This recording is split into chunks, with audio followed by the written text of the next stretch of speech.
Welcome everyone to the 13th episode of the Science and Healthcare Sustainability Podcast. We are delighted this week to have a guest with many hats. So Harriet works for both the Lab Innovations podcast and the Royal Society of Chemistry and many other things that she's juggling at the moment. So really keen to get your opinion, Harriet, on some of the questions that we ask all guests and some bespoke ones just for you. So Alex, do you want to kick us off? Harriet, nice to meet you. First question, what is sustainability to you?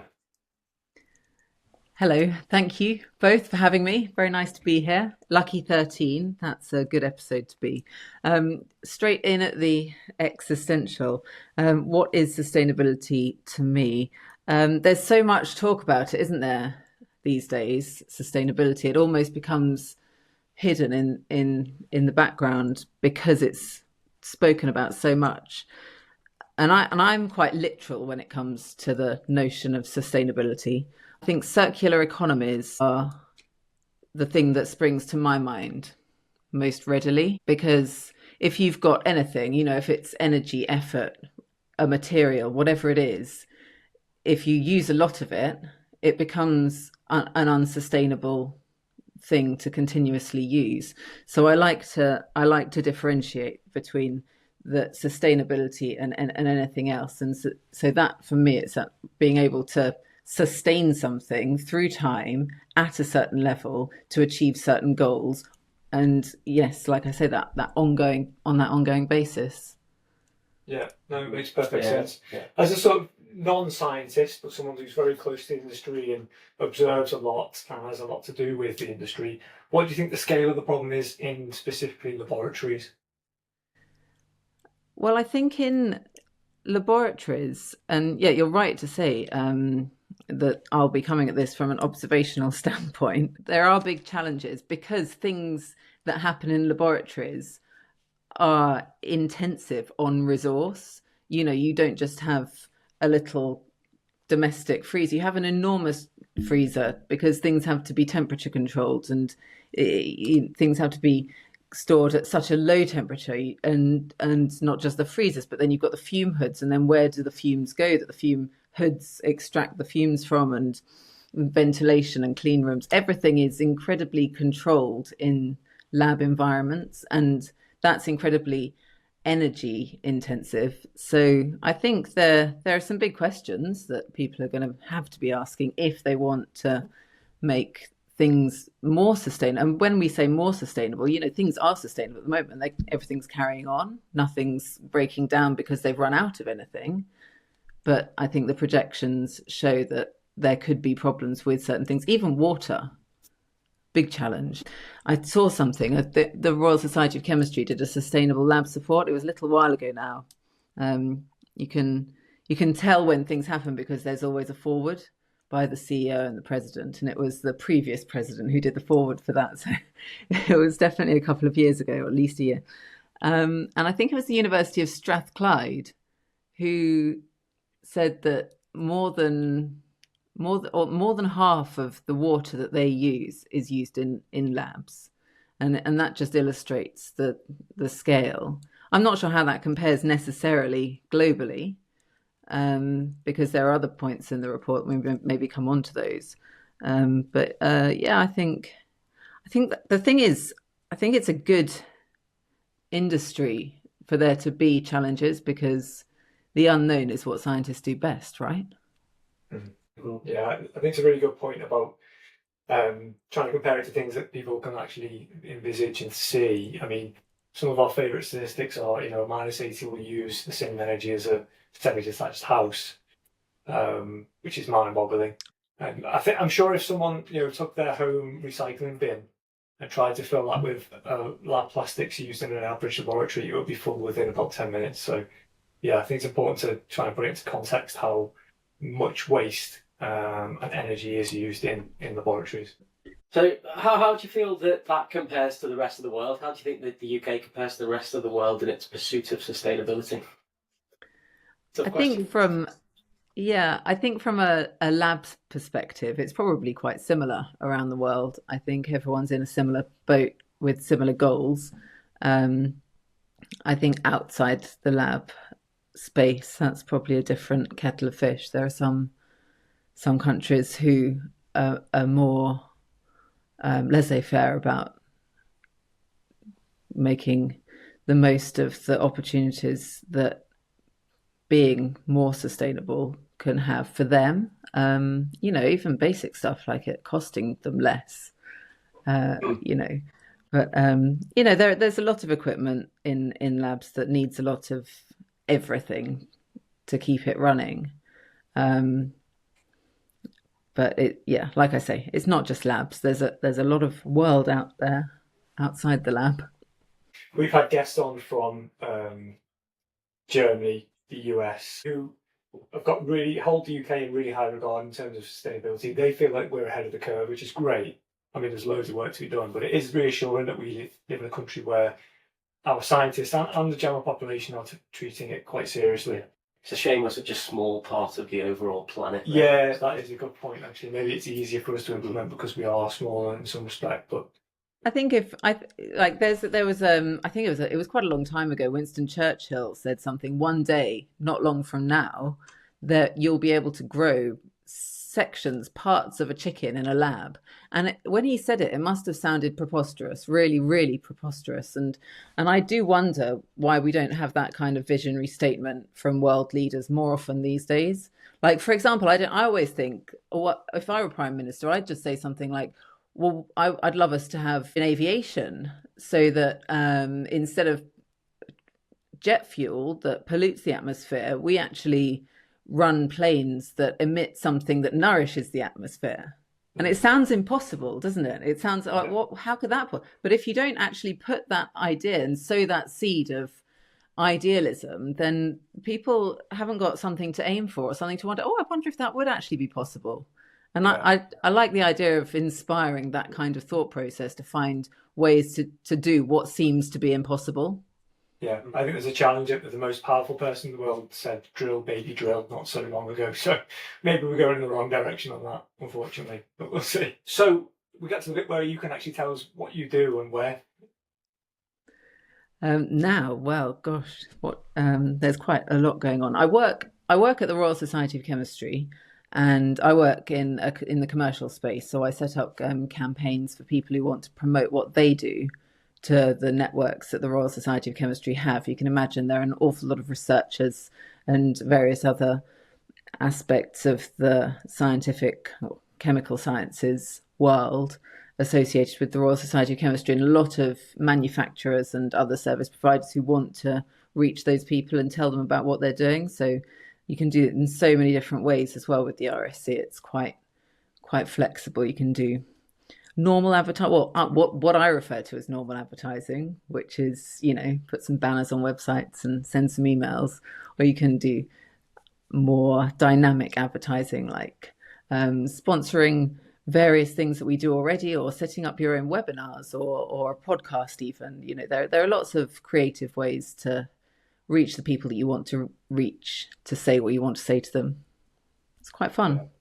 Nice creative job. I like it. Yeah.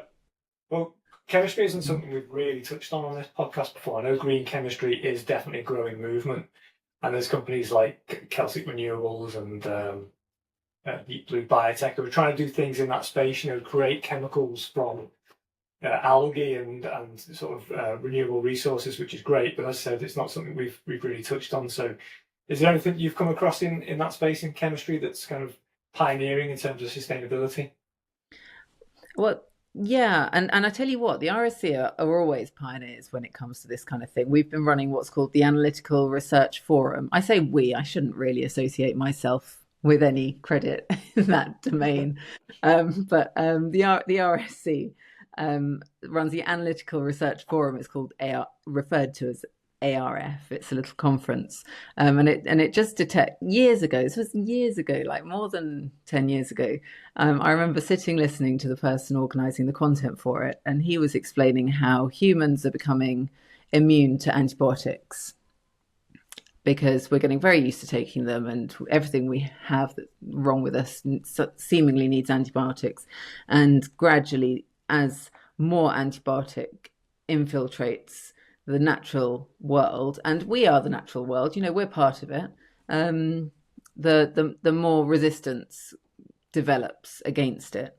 Because, if you think about it, you're killing something, and that something is going to have a natural response to want to survive. So it's going to figure out ways to circumnavigate the things that are making it not survive. So yes, that resistance was, as I suppose it's not a secret or revelation, but the topics in that conference that started years ago have surrounded that, and algae was, before anyone else was talking about it, I'm sure it was spoken, or maybe I was just ignorant and didn't know who else was talking about it at the time. I think what we can call now, that modern sustainability piece, it wasn't really fashionable then to talk about things like that. It sounded just more essential. People didn't virtue signal over it as they do nowadays, or greenwash about it, which I think that's damaging to the cause. If we're going to be sustainable and be productive, it can't be based on virtue. There's nothing virtuous about having a messy planet. Let's keep it tidy. Let's keep it neat. So there's no reason to be virtuous about it. We need to figure out the balance for our own benefit. And you're also a professional podcaster. Yeah, it seems so now. I certainly wasn't before I started. That's a lesson to take away. My podcasting career began with the Lab Matters podcast, and the Lab Matters podcast was the very first time I had interviewed anyone for anything or been on anything of any such nature.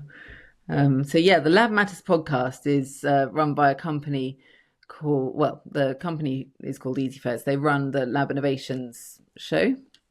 And so Lab Matters, the podcast, is an extension of that.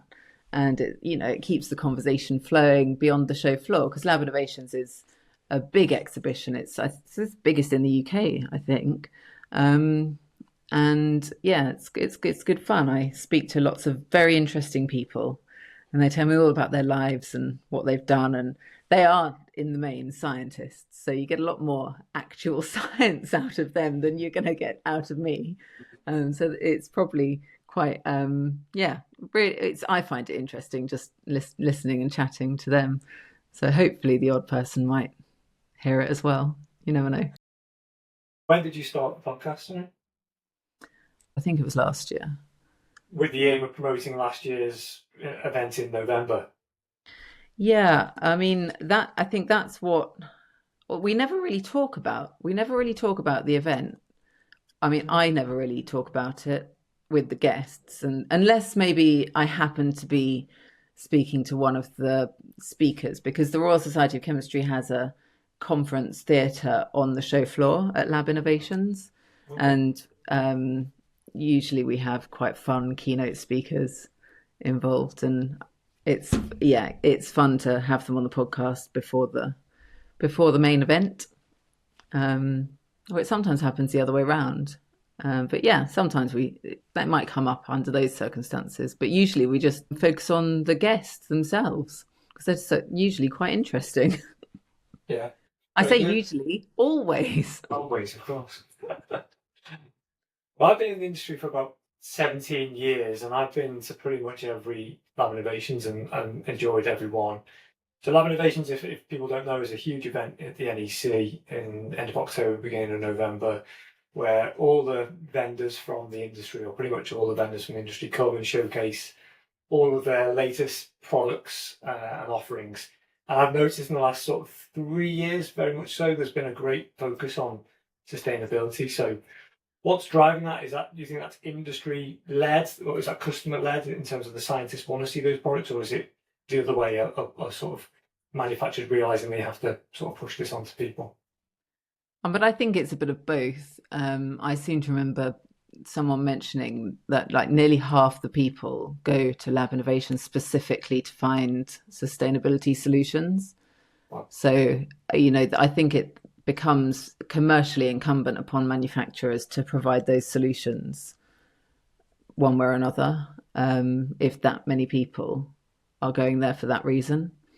So I guess it works both ways. Like I said, it's so difficult to make sure that what you're doing is true sustainability, not greenwashing, because if you're doing something that's professed to be sustainable but then it's got a massive carbon footprint elsewhere, then that can be a bit of a red herring.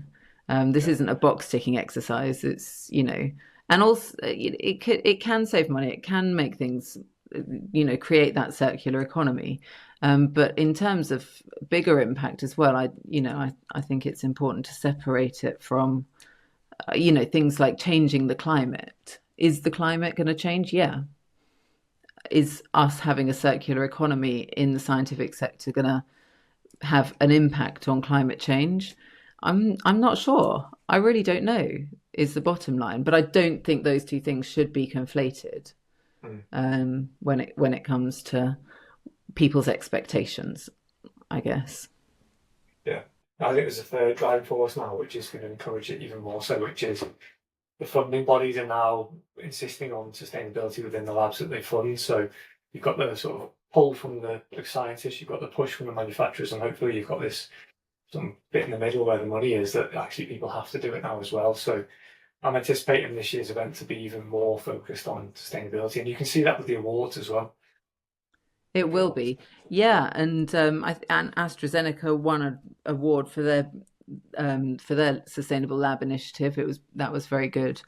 I think it shows their commitment to doing something at scale, which is, I think it's encouraging. They're an enormous figure in the scientific sector, that they're taking it to those levels. I think other people can feel encouraged by it, and it's nice that they're leading by example. Are you allowed to say who your favourite Lab Awards winner is? I don't really have one. I think they're all. It's brilliant that the awards are so popular. I think I judged it in the first year. I say judged it. It's a little bit bigger than that. As in, there are multiple judges for every category. But I was involved in the judging panel in the first year. So maybe I shouldn't even. But I think it's fair to point out that AstraZeneca won. But yeah, there have been a lot. I think there was one that won the best stand as well. Yeah, I'm always appreciative of a very good stand. I think that was SLS, Scientific Lab Supplies. I think they made a very big effort that year. What's been the biggest challenge, sort of juggling those roles? Obviously it's quite diversified what you're doing. Indeed, working at the Royal Society of Chemistry and hosting the Lab Matters podcast. It is challenging. It's always challenging doing two jobs, and that's not the only two jobs I do either. In my head, it's very clear what is expected of me for both of these roles. So I tend to keep them quite separate in my head. Acknowledge the fact that there has to be a balance when it comes to, well, certainly the choosing guests for the podcast, and you have to acknowledge things like potential conflict of interest, and if everything's positive for everyone involved, then I think that's a good job done. I think it's managing your time, your bandwidth, making sure your approach is a sustainable one is quite I think initially it fairly intimidating, but I was more concerned, I think, about the prospect of interviewing people who knew a lot more than I did, and I realized that's all I do anyway, talk to people who know a lot more than I do. So actually there were a lot more transferable skills than I'd originally anticipated. Yeah, sorry. Got this bit out as well. Yeah. Sorry, Harriet. Just touching on the Science Council. What are they doing towards influencing lab sustainability?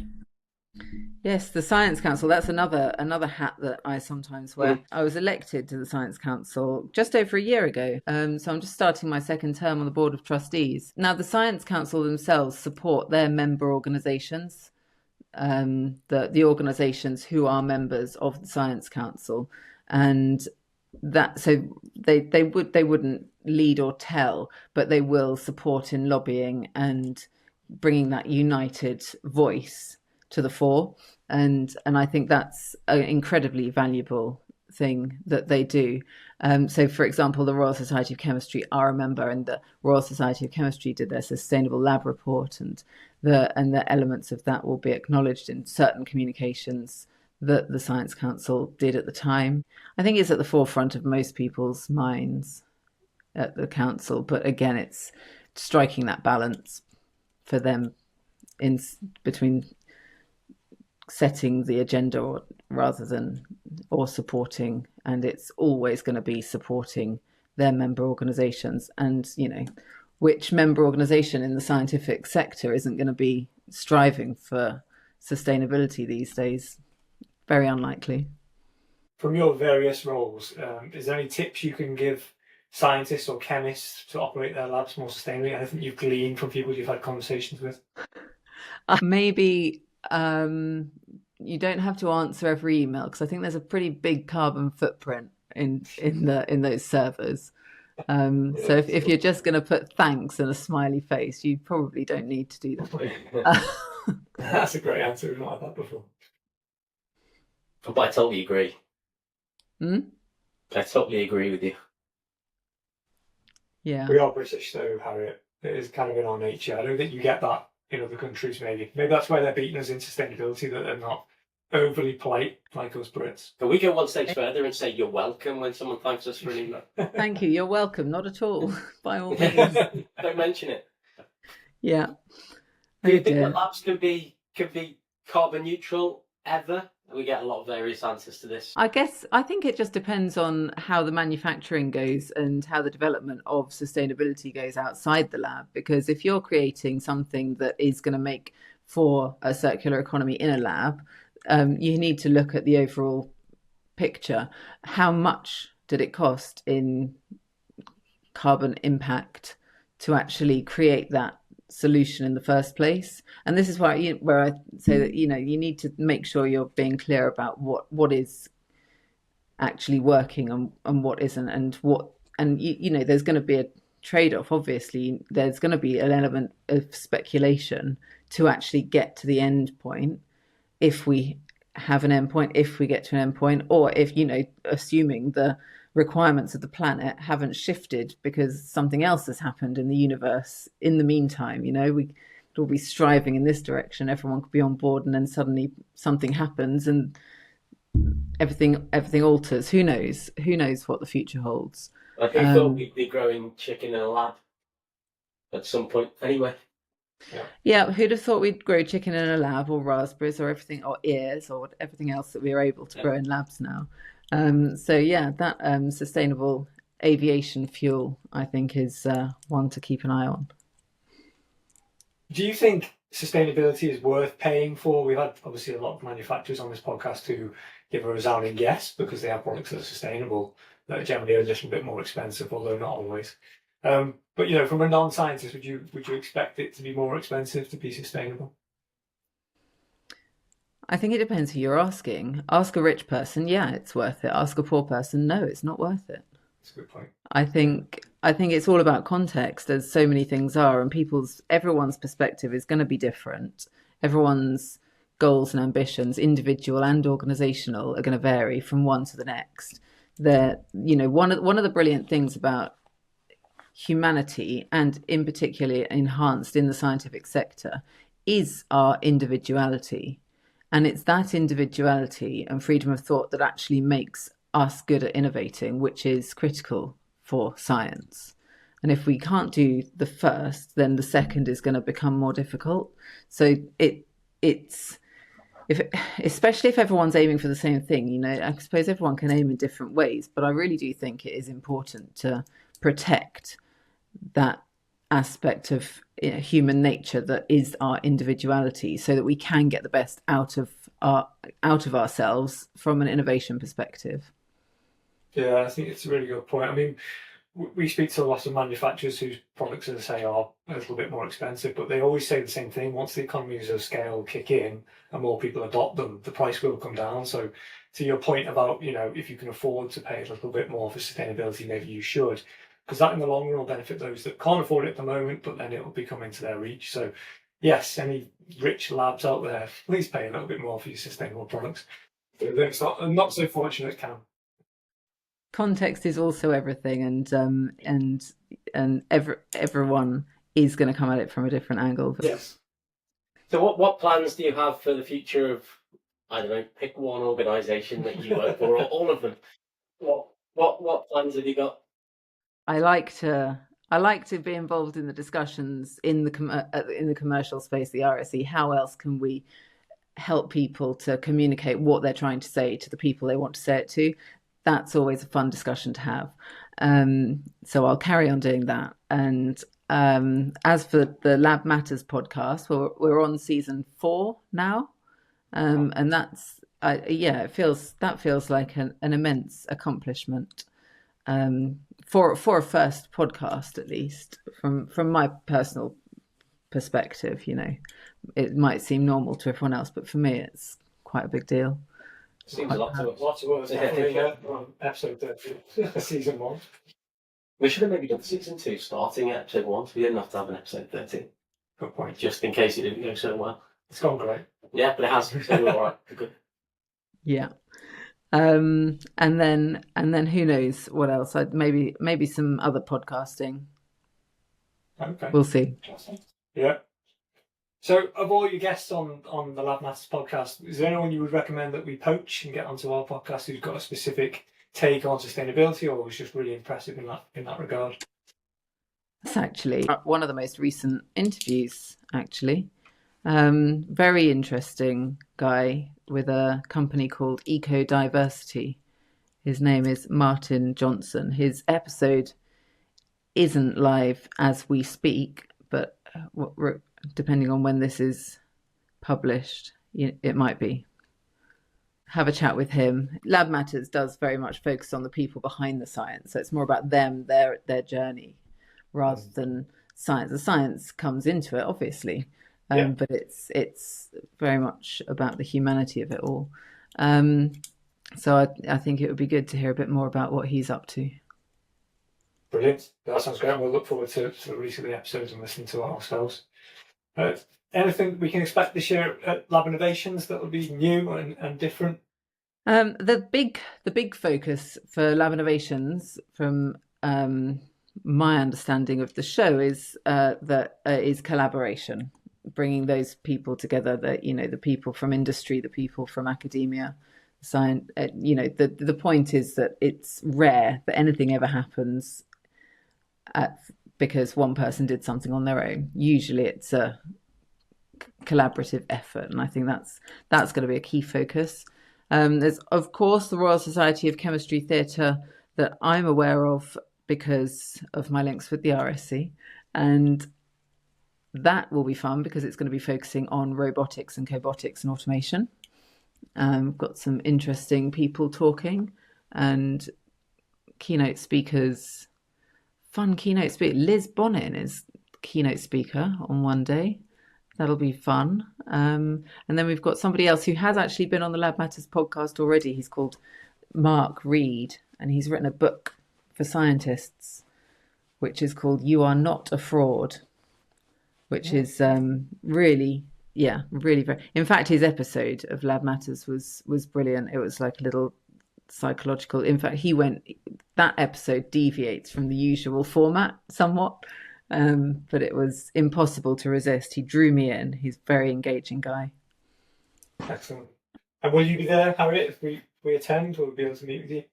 Yes, I will be around and about, overseeing the theatre, meeting lots of manufacturers, introducing them to the commercial portfolio for the Royal Society of Chemistry, and who knows what else I'll be doing. Having a cup of coffee. Look forward to that. We'll be sure to attend. Yeah. Well, thank you very much, Harriet. Everybody remember to hit the like button and subscribe, please. It's been a pleasure. Yeah, absolutely. Thank you. And thank you to our sponsors, Lampadina Group, as usual, for allowing us to host the podcast. And yeah, thank you, Harriet. Absolute pleasure to meet you, and thank you for your time. Thank you so much for having me. It's been a really fun chatting. Thanks, Harriet. Thank you.